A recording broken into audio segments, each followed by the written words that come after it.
আসসালামু আলাইকুম সকল কবুতর প্রেমী ভাই ও বন্ধুরা, আশা করি আপনারা সবাই ভালো আছেন। তো আরেকটা নতুন কবুতরের আপডেট নিয়ে আপনাদের সামনে চলে আসলাম। আমরা যেহেতু বলেছিলাম আমরা কবুতরকে কৃমি ডোজ করাইছি, আর কৃমি ডোজ করানোর পরে যে কাজগুলি করব সেগুলো আপনাদের সাথে ধারাবাহিকভাবে আপনাদের সাথে উপস্থাপন করব।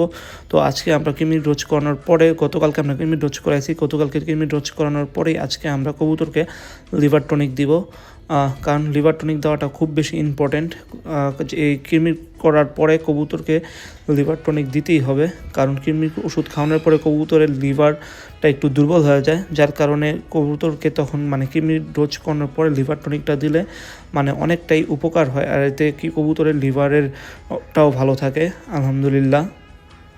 ওষুধ খাওয়ানোর পরে আজকে আমরা যে কবুতরকে লিভার টনিক দিয়ে দিতেছি, কৃমি ডোজ করার পরে লিভার টনিকটা অনেক ইম্পর্ট্যান্ট। তো দেখতে পারলাম যে আমরা প্রথমে কবুতরগুলো খাবার দিছি, খাবার দেওয়ার পর আজকে এখন লিভার টনিক দিয়ে দিতেছি।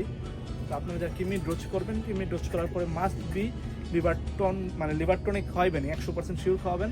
তো লিভার টনিক খাওয়ানোর পর দুই তিন দিন আবার মাল্টিভিটামিন দিবেন, আপনি জিঙ্ক দিতে পারেন বা অন্যান্য দিবেন, কিন্তু লিভার টনিক দিবেন মাস্ট।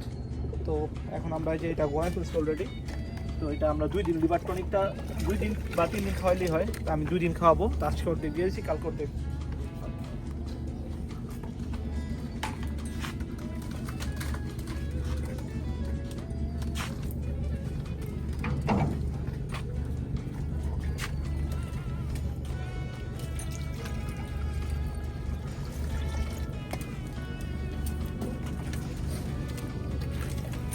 লিভার টনিকটা আপনারা শুধু কৃমি ডোজ করার পরেই না, প্রতি সপ্তাহে বা 15 দিন পর অন্ততপক্ষে একদিন খাওয়ানোর চেষ্টা করবেন। লিভার টনিকটা কিন্তু কবুতরের খুবই ভালো কাজ করে, কবুতরের লিভারটাও ভালো রাখে।